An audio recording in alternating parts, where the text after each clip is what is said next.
Welcome to Tamil அமிர்தம் channel. நாம் இன்றைக்கி பார்க்க போகிறது கிராக் இல்லாத வலுவலு குலோப் ஜாமுன். வாங்க நம்ம எப்படி செய்கிறதுன்றதை பார்க்கலாம்.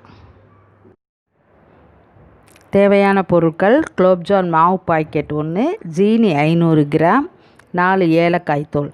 நான் ஆச்சி குலோப் ஜாமுன் பாக்கெட் வாங்கியிருக்கேன். நீங்கள் எந்த பிராண்டுனாலும் எடுத்துக்கலாம். இது 160 கிராம் மாவு உள்ள பாக்கெட்டுக்கு 500 கிராம் ஜீனி, 4 ஏலக்காய் தூள் பண்ணி வச்சுக்கிடுவோம். இந்த மாவை இப்போ நான் பிசைஞ்சு வச்சுருக்கிறேன். தண்ணி கொஞ்சமாக தெளித்து தான் பிசையணும், இல்லாட்டா ரொம்ப கொல கொலன்னு ஆயிரும். கொஞ்சமாக தெளித்து 5 விரல்லையே அப்படியே அமுக்கி போயணும். உள்ளங்கையில் அமுக்கக்கூடாது, அமுக்குனா ரொம்ப கீரல் விழுகும். இது கீரல் விழுகாத குலோப் ஜாமுன்னா விரல்லையே பிணையணும்.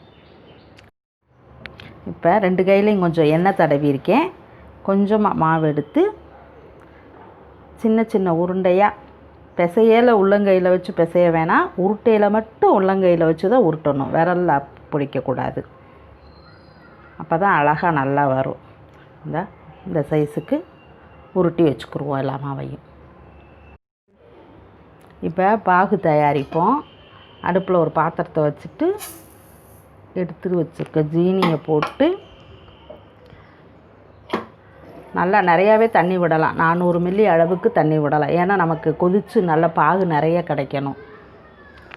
இப்போ நல்லா கொதிச்சிருச்சு. இந்த மாதிரி இந்த ஒயிட் முறையெல்லாம் வத்துற அளவுக்கு கொதிக்க விட்டுறணும். அப்போ தான் 4-5 நாள் வச்சுருந்தாலும் நம்மளுக்கு கெட்டு போகாது, நல்லா இருக்கும்.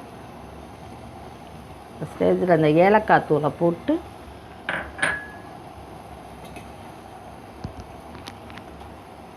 அடுப்பு ஆஃப் பண்ணிடுவோம்.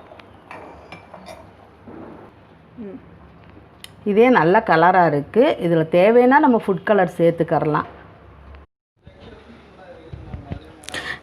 இப்போ இந்த மாவு நல்லா எல்லாம் உருட்டி வச்சாச்சுப்பா. இவ்வளோ சின்ன சின்னதாக பொடியாக உருட்டினா போதும். ஏன்னா எண்ணெயில் பொரிஞ்சாலும் பெருசாக வரும், அடுத்து பாகில் ஊறையில் நல்ல உங்களுக்கு பெருசாக வந்துடும்.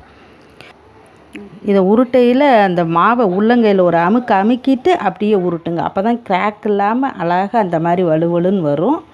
அந்த மாதிரி பண்ணுங்கள். ஒரு சட்டியில் எண்ணெயை ஊற்றிட்டு கொஞ்சமாக எண்ணெய் ஊற்றினாலே போதும். சிம்லேயே வச்சுருங்க. எண்ணெய் காயவும் நல்லா ஒரு 10 உருண்டை கிட்ட கூட போட்டுறலாம்.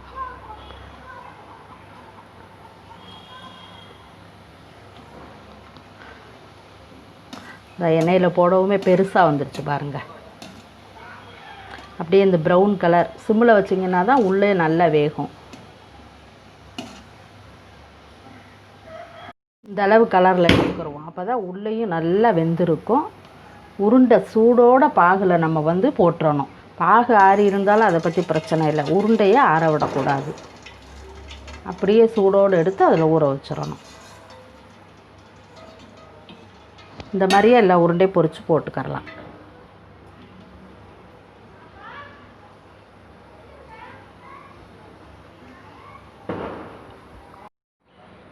எல்லா உருண்டை எண்ணெயில் பொரித்து போட்டாச்சு. இது குறைஞ்சது 2 மணி நேரம்னாலும் நல்லா ஊறட்டும். ஊற வச்சுருவோம். இப்போ பாருங்கள், கிராக் இல்லாத வலுவலு குலோப் ஜாமுன் ரெடி ஆகிருச்சு. நல்லா ஊறிடுச்சு, சாஃப்டாகவும் ஊறிடுச்சு. எடுக்கிறதுக்கு ஈஸியாக இருக்குது. கண்டிப்பாக இதை நீங்கள் உங்கள் வீட்டில் செஞ்சு பார்த்துட்டு டேஸ்ட் பண்ணி எனக்கு கமெண்ட்ஸ் அனுப்புங்க. என்னோடய சேனலை மறக்காமல் சப்ஸ்கிரைப் பண்ணுங்கள். அடுத்த டிஷ்ஷோடு உங்களை சந்திக்கிறேன்.